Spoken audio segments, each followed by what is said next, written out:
Now these introns, remember we said that the promoter is a non-coding piece of DNA?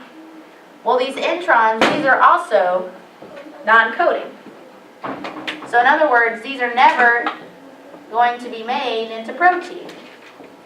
So if they're never going to be made into protein, what's the point of translating them? Just wasted time and energy, right? So all we're going to do is we're going to cut out these non-coding pieces of DNA so that we're only left with the coding pieces of DNA. So if the introns are non-coding, that means the exons are going to be coding.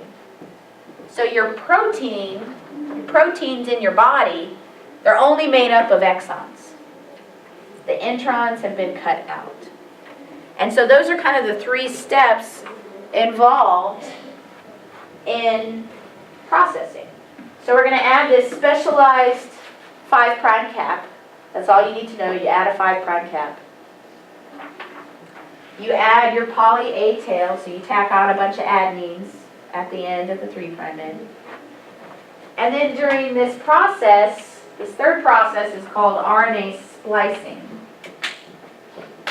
So if you splice something, you kind of rearrange it. So in this case, we're splicing out the introns, and then we're gluing the exons together, because it's the exons that are the important part of the DNA.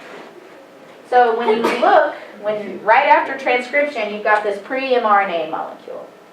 All right, it starts going through RNA processing. You're going to add a 5' cap. You're going to add a poly A tail. And the last thing you're going to do is the splicing. This is the actual removing of the intron. So you can see here, this has exon, intron, exon, intron, exon, which is the standard pattern for exons and introns.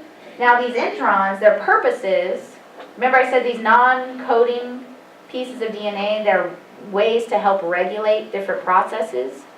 So these introns, these are also regulatory regions. And so proteins can bind to these introns within the gene and regulate how that gene is transcribed. So it's needed for transcription, which is why we go ahead and transcribe it. But now that transcription's over, we don't need to regulate transcription anymore. So we cut it out. Now we probably wouldn't have to, but then you're going to have all these overloaded proteins with all these regions that it's just a waste. So we cut our losses, get rid of the stuff we don't need anymore, which are the introns. We just cut them out. And then that leaves us just the exons. And then an enzyme by the name of DNA ligase, which you all have heard before, is going to come in and glue the pieces of DNA together. And so you start off before processing as this pre-mRNA, and then after it's been processed, that's when it becomes the mRNA. And at this point, when it's mRNA, then it's going to leave the nucleus. Now it's protected from all those enzymes in the cell. And it'll leave the nucleus, go and meet up with a ribosome, and then be turned into protein, which is what we'll talk about on Tuesday. Yeah? Does it always start with exon? Yes, it always starts with an exon. It actually always starts and ends with an exon. Introns are in between the exons. Other questions?